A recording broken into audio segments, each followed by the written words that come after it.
भारत में गणेश चौथ का व्रत माघ मास के कृष्ण पक्ष की चतुर्दशी को खूब धूमधाम से मनाया जाता है। इस व्रत में माताएं अपनी संतान की दीर्घायु और स्वास्थ्य के लिए निर्जल व्रत रखती हैं और शाम को चंद्रमा के दर्शन, पूजन और अर्घ्य देकर ही व्रत को खोलती हैं। गणेश जी को तिलकुट का भोग लगाया जाता है। पूजा अर्चना कर गणेश जी की कथा सभी लोग घर के सुनते हैं। उसके बाद आरती की जाती है। तत्पश्चात ही व्रत को खोला जाता है। कहीं कहीं तारे देखकर भी व्रत को खोलने का प्रावधान है। तो चलिए सुनते हैं इस सकट के व्रत की कथा को। बहुत समय पहले की बात है। एक नगर में एक देवरानी और जेठानी रहा करती थी। जेठानी बहुत गरीब थी और देवरानी बहुत अमीर थी। जेठानी अपनी देवरानी के घर में सारा घरेलू काम करके जो पैसे और खाने का सामान मिलता था उसी से अपने परिवार का पालन पोषण किया करती थी। जेठानी बहुत बड़े दिल की थी और बहुत सहृदयी महिला थी, लेकिन जो देवरानी थी उसे अपने पैसे का बहुत घमंड था।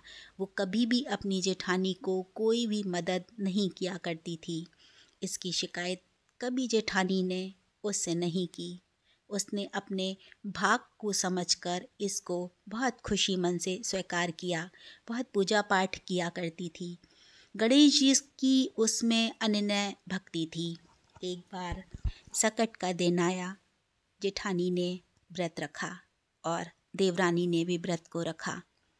जेठानी पूरे दिन देवरानी के घर में पकवान, तिलकुट, सारी सामग्रियों को बनाती रही।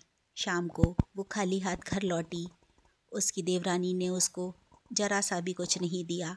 तो जेठानी जो तिल की फटकन थी वो ले आई और वो लाके उसने उस तिल की फटकन से गणेश जी का भोग लगा दिया। उसने बहुत मन से आस्था के साथ भगवान गणेश की पूजा अर्चना की और उसके बाद वो सो गई। वो थकी हारी थी, बिना कुछ खाए सोई थी, इसलिए नींद नहीं आ रही थी। जैसे तैसे उसको झपकी आई। भगवान गणेश ये सब देख रहे थे। वो उस बूढ़ी माँ से बहुत खुश थे। उन्होंने माँ सकटा देवी को बुढ़िया के सपने में भेजा। सकटा माता बुढ़िया के सपने में आई और कहने लगी कि बुढ़िया अम्मा, मुझे बहुत तेज़ भूख लगी है। बुढ़िया के घर में कुछ भी खाने को नहीं था। जो तिल के फटकन की पिन्नी रखी थी छीके में, बुढ़िया ने कहा कि वही खा लो, मेरे पास तो सिर्फ वही है। उसने कहा अच्छा ठीक है। उसके बाद सकटा माता ने कहा कि मुझे तो प्रतिदिन की क्रिया के लिए अब जाना है, बताओ मैं कहाँ जाऊँ।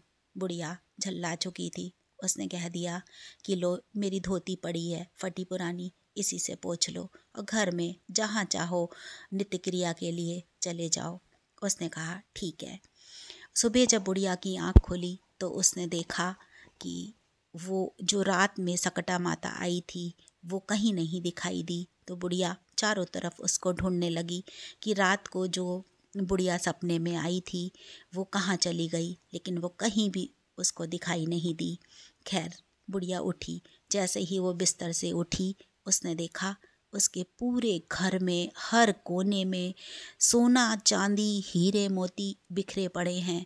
बुढ़िया डर गई कि ये किसकी दौलत है और कोई चोर उठा के मेरे घर में ले आए हैं। फिर उसने अपनी पहनी हुई धोती को देखा। वो पूरी धोती सोने की बन चुकी थी।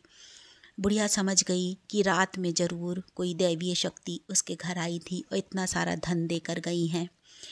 उसकी देवरानी को जब ये सारी चीज़ें पता चली तो उसकी देवरानी जल कुड़ के राख हो गई। अगली बार सकट का त्योहार आया तो उसकी देवरानी ने भी वही सब किया जो उसकी जेठानी ने किया था। जब वो सुबह सोकर उठी तो उसने देखा कि सारे घर में नरक ही नरक है, हर तरफ बदबू आ रही है। तो वो अपनी जेठानी से बहुत लड़ी।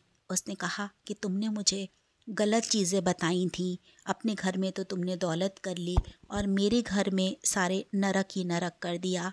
इस पर जेठानी बोली कि नहीं, मैंने कुछ भी गलत नहीं बताया था, मेरे पास तो कुछ नहीं था। मैंने श्रद्धा भाव से, आस्था से जो भी भोग लगाया था, मजबूरी में लगाया था। आपके पास तो सब कुछ है, उसके बाद भी आपने श्रद्धा भाव से पूजा नहीं की, बल्कि मेरी नकल की। मैं तो गरीब थी, मेरे पास जो था मैंने सच्चे मन से भगवान को अर्पित कर दिया। लेकिन आपके को तो भगवान ने सब कुछ दिया है, उसके बाद भी आपने इस तरह भोग लगाया भगवान का, तो वही दंड आपको मिला है। सकटा माता मुझे पुत्र के दीर्घायु होने का आशीर्वाद देकर गई हैं। मैं तो आज बहुत अमीर हो गई, मैं धन से भी अमीर हूँ, माता के आशीर्वाद से भी अमीर हूँ, और अपने पुत्र के दीर्घायु होने से भी मैं अमीर हूँ। भगवान भावना के भूखे होते हैं, उन्हें आपकी धन दौलत नहीं चाहिए, वो आपका सच्चा हृदय आस्था देखते हैं। तो भगवान ने, गणेश भगवान ने जैसी कृपा जेठानी पे की थी सकटा माता, वैसी ही कृपा उन सभी माँओं पर करें जिनकी संतानें हैं और जो श्रद्धा भाव से, आस्था के साथ इस व्रत को रखती हैं। उन सब की मनोकामनाएं भगवान ज़रूर पूरी करें। सभी माँओं की संतानें दीर्घायु हों, स्वस्थ रहे। तो आइए हम सभी लोग मिलकर कहते हैं, सकटा माता की जय, भगवान श्री गणेश की जय।